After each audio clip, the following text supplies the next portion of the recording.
When we talk about the midterm elections, we're talking about a chessboard with 1,000 moving pieces. Everything matters, from the quality of the candidates the two parties nominate to the amount of money those candidates raise and the issues they choose to prioritize. It matters whether voters are motivated to show up to vote and whether they're voting to register their displeasure with a specific candidate or making a choice between two distinct options. But I want to hone in on one specific metric that, historically speaking, gives us a really good hint about how midterm elections are going to turn out: a president's approval rating.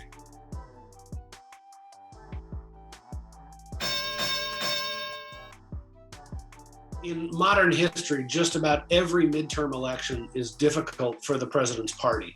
Only twice since the Great Depression has a president's party gained seats in a midterm election: in Franklin Roosevelt's first term and in George W. Bush's first midterm about a year after the September 11th attacks. A lot of that has to do with just how difficult it is to run the government. Being president is a big job, and no other job in the world prepares you for such a complex office. It takes presidents a long time to figure out the levers of government, to diagnose the problems that the country faces, and to prescribe a fix that'll work, to say nothing of actually getting that fix passed and implemented.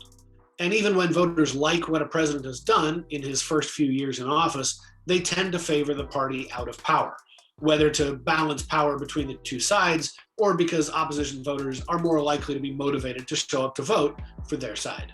Let's take a look at the historical record. Of the last 8 elected presidents, 7 have lost seats in the US House during their first midterm elections. Bush, again, the only exception. 4 of those presidents suffered serious losses in their first midterms. Under Ronald Reagan, Republicans lost 26 seats in 1982. Under Bill Clinton, the Republican Revolution flipped 54 Democratic-held seats. Barack Obama's Democrats lost 63 seats in what he would call a thumping in 2010.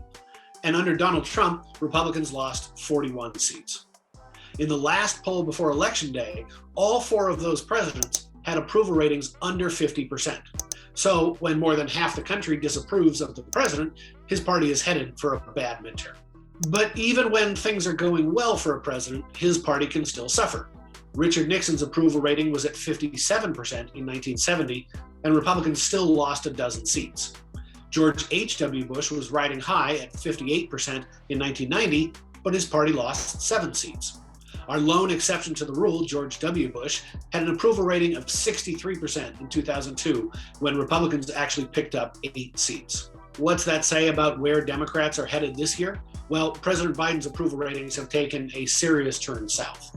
He's sitting at an approval rating of around 42% right now, comparable to Trump or Reagan in their first terms, and a little shy of where Clinton and Obama were.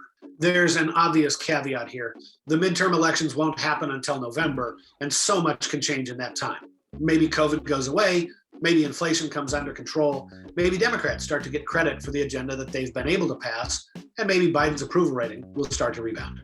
No indicator is perfect, and there's a long time yet before people start voting. But that's why I'm watching Biden's approval rating for hints about how this year's midterm elections are likely to turn out.